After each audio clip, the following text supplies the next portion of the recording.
Marie raccrocha le téléphone, les mains tremblantes. Le médecin venait de confirmer, positif au Covid-19. Au même moment, son téléphone vibra avec un message d'une amie, une photo floue de Sophie entrant dans l'appartement de son ex. Camille. Le choc la frappa comme une vague glacée. Elle s'effondra sur le canapé de son petit appartement à Paris, les larmes coulant sans qu'elle puisse les arrêter. Comment Sophie, sa compagne depuis 2 ans, pouvait-elle la trahir ainsi?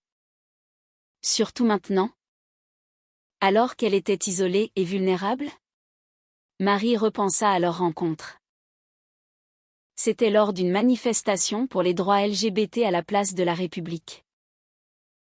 Elle, étudiante en littérature, timide et idéaliste, avait croisé le regard de Sophie. Avocate militante, charismatique et déterminée. Leur amour avait fleuri rapidement, défiant les regards désapprobateurs de la société française encore imprégnée de conservatisme.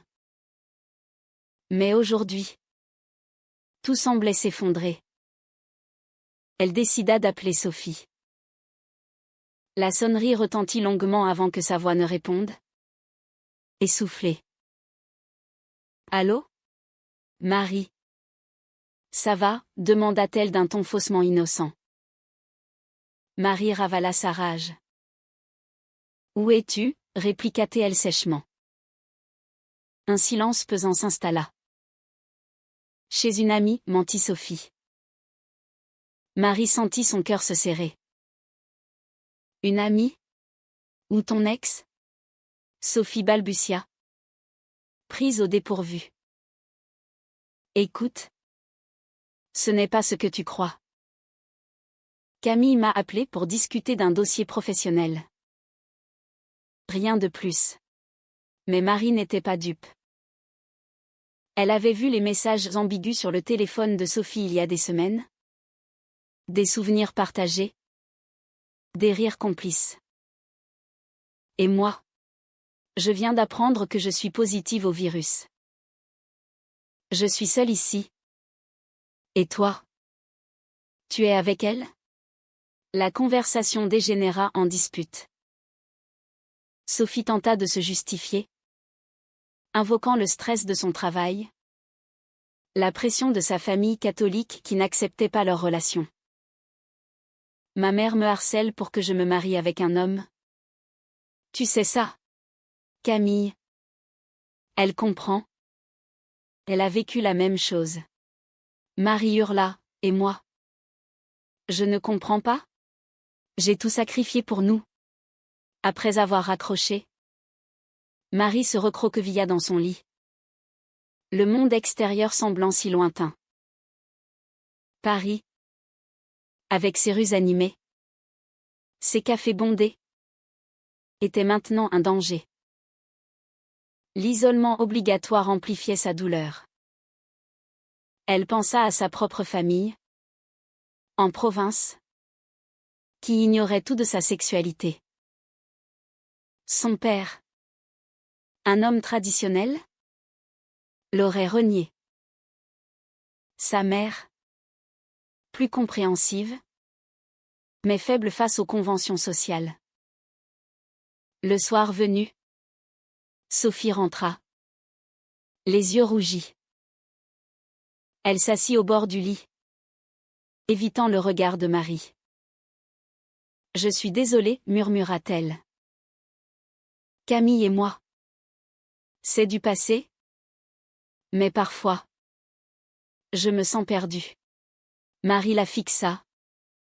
Partagée entre amour et trahison. Perdue? Et moi?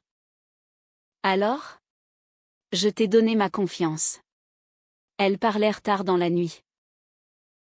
Sophie avoua ses doutes, la peur du jugement. La fatigue des combats quotidiens contre l'homophobie latente en France. Au bureau.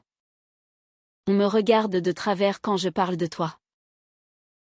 Et ma sœur? Elle dit que c'est une phase. Marie compatit. Mais la blessure était profonde. Tu as choisi de retourner vers elle au lieu de me soutenir. Le lendemain, Marie, fiévreuse, décida de confronter ses propres démons. Elle appela sa meilleure amie, Léa, une lesbienne assumée qui vivait ouvertement sa vie. Tu dois lui pardonner, demanda Léa. Non. Mais je ne sais pas si je peux la quitter. On a construit quelque chose. Léa soupira, l'amour n'excuse pas la trahison. Pendant que Sophie était au travail, Marie fouilla dans ses affaires, trouvant des lettres de Camille. Des mots tendres, des promesses non tenues. La jalousie la consuma. Elle envoya un message à Camille, « Laisse Sophie tranquille ». La réponse fut immédiate, elle est venue d'elle-même. La tension montait. Marie se sentait piégée dans son appartement. Le virus rongeant son corps.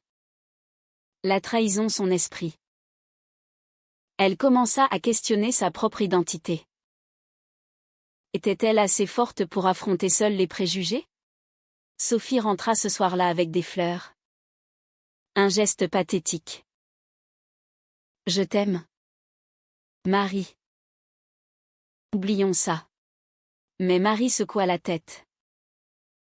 C'est pas si simple. Les jours suivants, l'isolement forcé les obligea à cohabiter. Des silences lourds. Des regards fuyants. Sophie tenta de se racheter en cuisinant. En veillant sur Marie.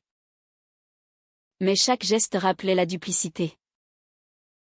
Marie, affaiblie par la maladie, alternait entre rage et désespoir.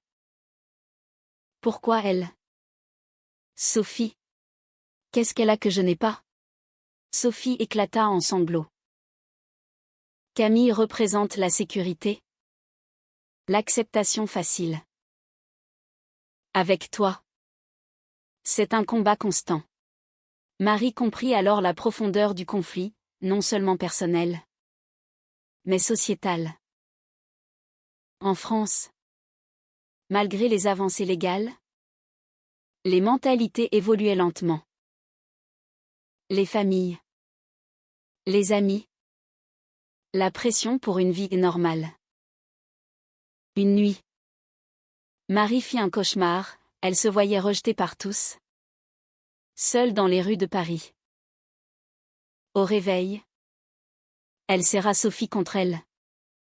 Terrifiée par l'idée de la perdre.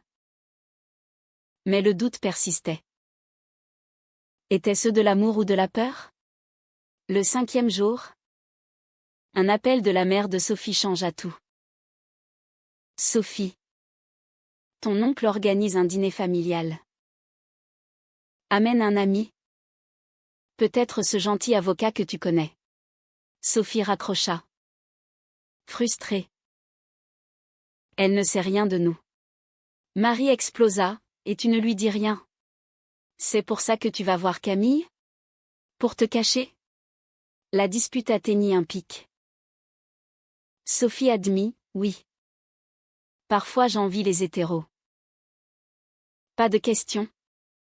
Pas de jugement. Marie. Blessée. Répliqua, alors va-t'en. Vis ta vie facile. Sophie partit en claquant la porte, laissant Marie seule avec ses pensées tourmentées. Sophie erra dans les rues de Paris, le cœur lourd. Elle s'arrêta devant la Seine, contemplant les lumières scintillantes. Pourquoi avait-elle cédé à la tentation avec Camille? Était-ce vraiment professionnel? Ou un refuge face à la réalité? De son côté, Marie, encore fiévreuse, décida d'écrire une lettre à sa famille. Chers parents, il est temps que vous sachiez, j'aime les femmes. Sophie est ma compagne. Mais elle la déchira. Terrifiée par les conséquences. Son père, un ouvrier conservateur, avait toujours prôné les valeurs traditionnelles. Sa mère, infirmière, pourrait comprendre, mais le risque de fracture familiale était trop grand. Sophie, quant à elle, appela Camille. On ne peut plus se voir, dit-elle fermement. Camille rit amèrement. Tu dis ça à chaque fois. Marie te mérite pas si tu doutes autant. Sophie raccrocha. Confuse. Camille avait raison, ses doutes minaient leur relation. Rentrée tard, Sophie trouva Marie endormie. Elle s'allongea à ses côtés, murmurant des excuses. Au matin, elles tentèrent une réconciliation. Promets-moi que c'est fini avec elle, exigea Marie. Sophie jura. Mais au fond d'elle, la peur persistait. Les jours suivants, la quarantaine se prolongea. Marie, en convalescence, reprit ses études en ligne. Sophie travaillait à distance, défendant des cas de discrimination LGBT. Ironie du sort, elle luttait pour les droits des autres, mais peinait avec les siens. Un soir, une amie commune, Anna, appela. J'ai vu Sophie avec Camille hier. Marie sentit le monde s'écrouler à nouveau. Confrontée, Sophie avoua, c'était pour clore le chapitre. Je lui ai dit adieu. Mais la confiance était brisée. Combien de fois encore, cria Marie. La dispute révéla des failles plus profondes. Sophie confessa son éducation rigide, une enfance dans une famille bourgeoise de Lyon, où l'homosexualité était tabou. Mon père m'a dit que c'était contre nature. Marie, issue d'un milieu modeste en Bretagne, avait découvert son orientation tardivement. Sans soutien. Moi, je l'assume. Toi, tu fuis. Elles décidèrent d'une thérapie de couple en visio. La thérapeute, une femme expérimentée, les guida. Les trahisons naissent souvent de conflits internes non résolus.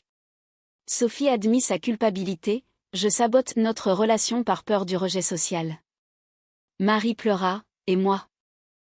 Je paie le prix. Mais la session tourna au vinaigre quand Marie accusa Sophie de lâcheté. Tu préfères une ex-hétéro pour te fondre dans la masse? Sophie répliqua, Camille est bi.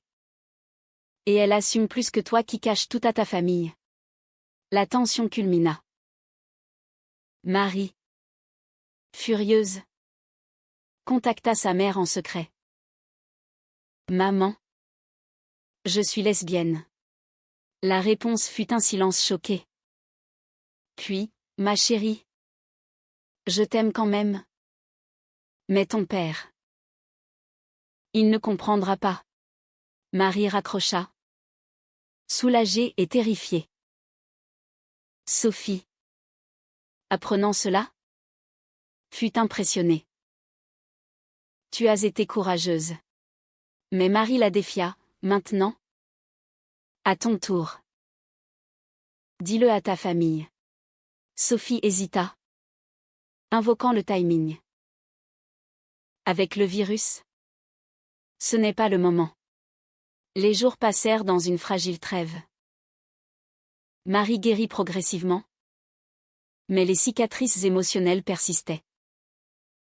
Elle commença à militer en ligne, rejoignant des forums LGBT. Là, elle rencontra des histoires similaires, trahison due à la pression sociétale. Un après-midi, Sophie reçut un appel de son boss, une promotion, mais avec des rumeurs sur sa vie privée. Sois discrète, conseilla-t-il. Sophie ragea intérieurement. Était-ce cela? La France progressiste? Elle rentra déterminée. Marie. On affronte ça ensemble.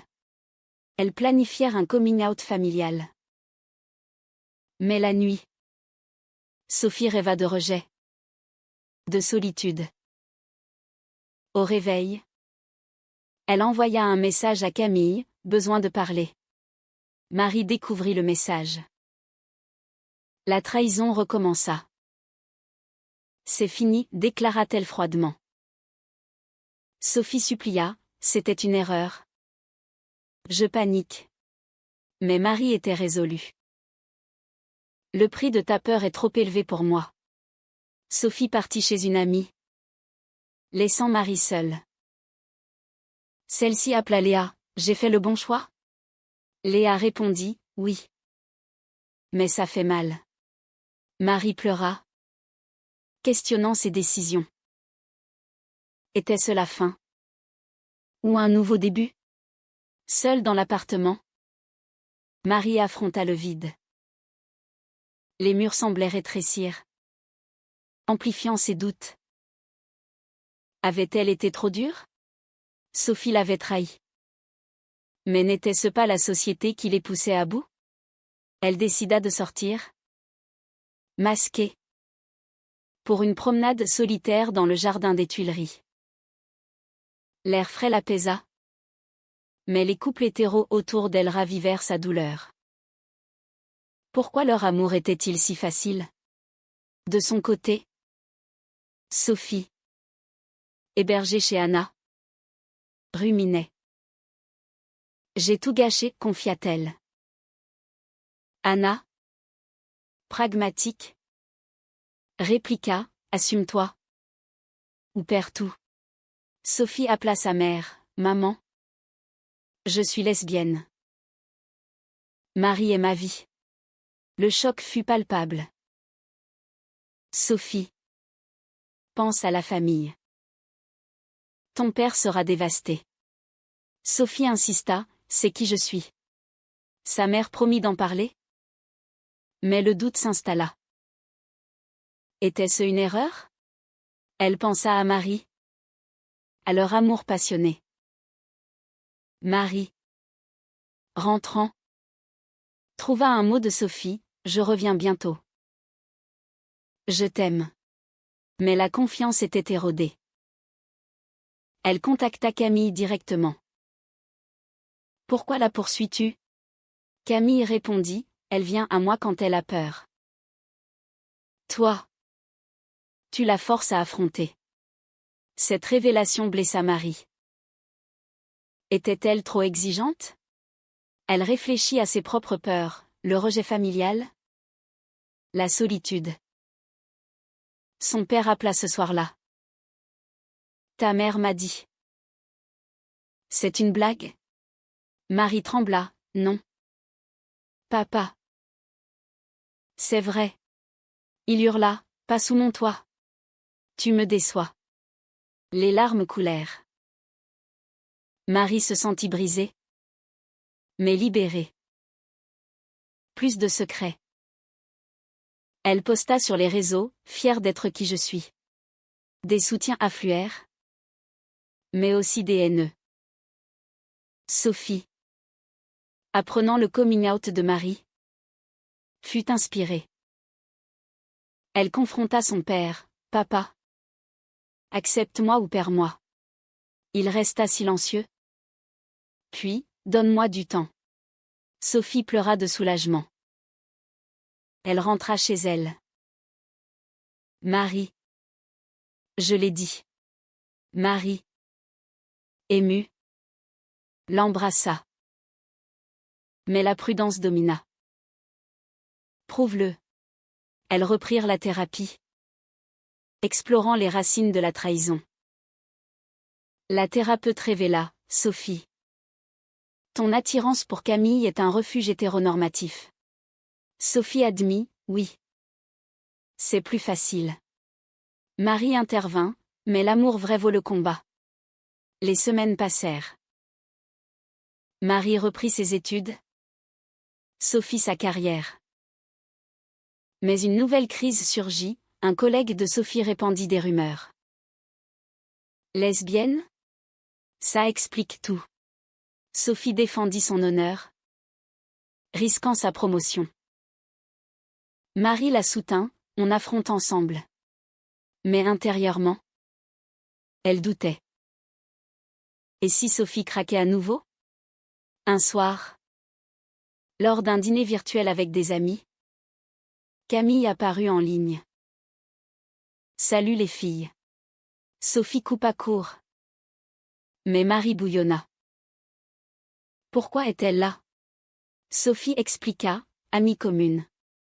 La jalousie ressurgit. Marie accusa, tu ne coupes pas les ponts.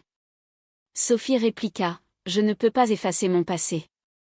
La dispute escalada, menant à une séparation temporaire. Marie alla chez Léa. Je l'aime. Mais ça fait trop mal. Léa conseilla, donne-lui une chance. Ou lâche. Sophie, seule, contacta la thérapeute en urgence. J'ai peur de la perdre. La réconciliation vint lors d'une manifestation LGBT. Elles se retrouvèrent au milieu de la foule. Drapeau arc-en-ciel flottant. Pardonne-moi, murmura Sophie. Marie hocha la tête, on essaie. Mais le destin frappa, Marie reçut une offre d'études à Bordeaux. C'est une opportunité. Sophie paniqua, et nous? Marie répondit, c'est un test. La décision de Marie plana comme une ombre. Bordeaux signifiait distance, indépendance. Sophie, terrifiée, proposa, viens avec moi. Mais Marie refusa, j'ai besoin d'espace. Sophie, blessée, replongea dans le travail. Un cas difficile, une jeune lesbienne harcelée par sa famille. Cela la fit réfléchir à ses propres choix. Je ne veux pas être comme eux, se dit-elle. Marie prépara son départ, emballant ses affaires. Des souvenirs affluaient, leur premier voyage à Nice. Des rires. Des promesses. Était-ce tout faux, se demanda-t-elle. Avant de partir, elles eurent une nuit intense de discussion. Sophie avoua, ma trahison était une fuite. Je paie le prix maintenant. Marie répondit, moi aussi. J'ai souffert. Elles s'embrassèrent. Mais le doute persistait. À Bordeaux, Marie s'installa dans un petit studio. La liberté l'enivra. Mais la solitude la rongeait. Elle appela Sophie quotidiennement. Mais les conversations devinrent tendues.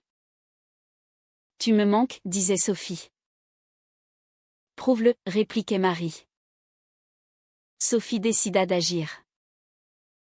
Elle organisa un coming out public sur les réseaux, postant une photo d'elle. Fière de mon amour pour Marie. Les réactions fusèrent, soutien, mais aussi insultes. Sa famille réagit mal, son père coupa les ponts. Sophie pleura, j'ai tout perdu pour toi. Marie, touchée, rentra pour un week-end. Pas tout. Tu m'as moi. Elles reconstruisirent lentement. Mais une nouvelle trahison surgit, Marie découvrit que Sophie avait vu Camille pour du soutien pendant sa crise familiale.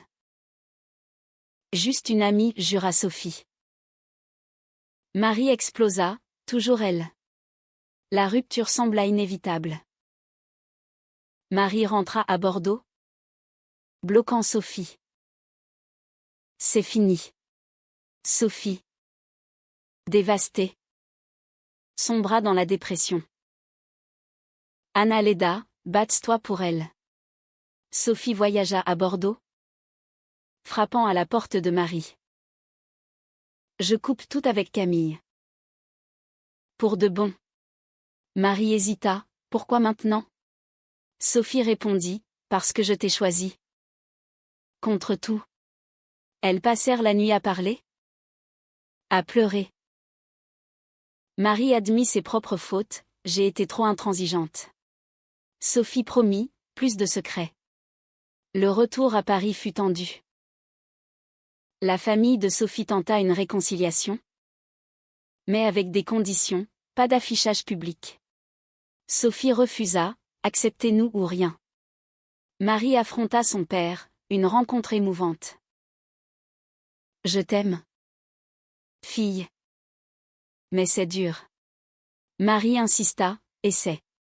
Il promit. Leur relation s'affermit. Mais les cicatrices restaient. Un soir, lors d'une fête LGBT, Camille apparut. Sophie l'ignora ostensiblement. Marie sourit, merci. Pourtant, la société continuait de peser. Des regards dans la rue.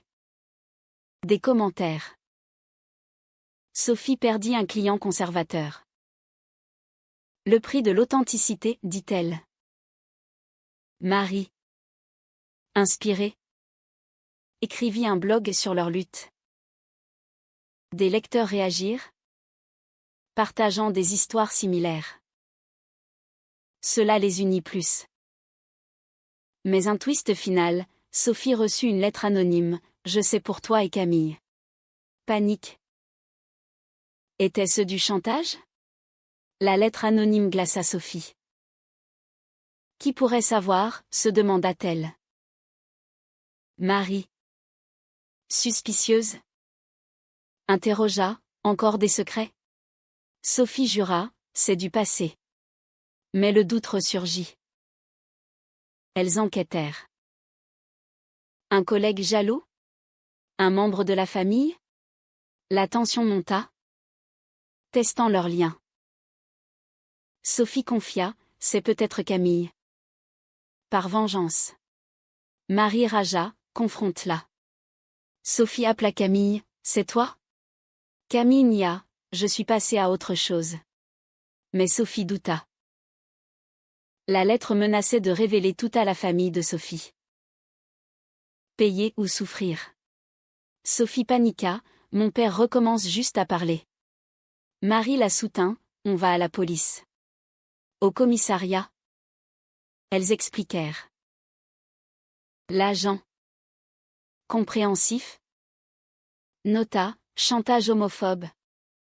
Courant hélas. Cela raviva leur peur sociétale. De retour, elles renforcèrent leur union. Rien ne nous brisera, affirma Marie. Sophie acquiesça.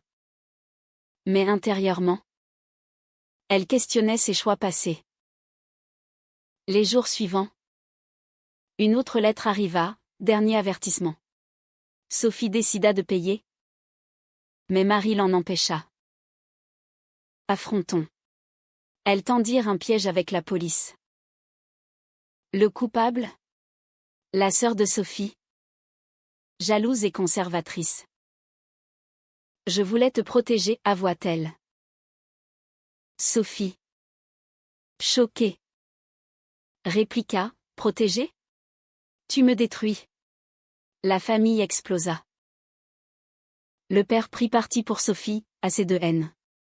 Une réconciliation forcée, mais sincère. La sœur s'excusa, promettant du changement. Marie et Sophie, épuisées, se rapprochèrent. On a payé cher, dit Marie. Sophie répondit, mais on est plus forte. Elles planifièrent un voyage. Un nouveau départ. À la Côte d'Azur. Elles se promirent fidélité éternelle. Mais les ombres du passé planaient. De retour à Paris, la vie reprit. Sophie obtint sa promotion. Marie son diplôme. Leur amour, forgé dans le feu, semblait invincible. Pourtant, lors d'une soirée, Camille réapparut. Félicitations, dit-elle. Sophie la rembarra, adieu. Marie sourit. Fière. La société évoluait lentement, plus de visibilité LGBT. Mais toujours des luttes. Elles militaient ensemble. Inspirant d'autres. À la fin, Marie posa la question, était-ce juste de pardonner la trahison pour l'amour? Sophie répondit, oui. Car le vrai amour demande des sacrifices. Mais au fond, elle savait, chaque choix avait un prix. Est-il moralement juste de pardonner une trahison répétée au nom de l'amour? Même si elle découle de pression sociétale?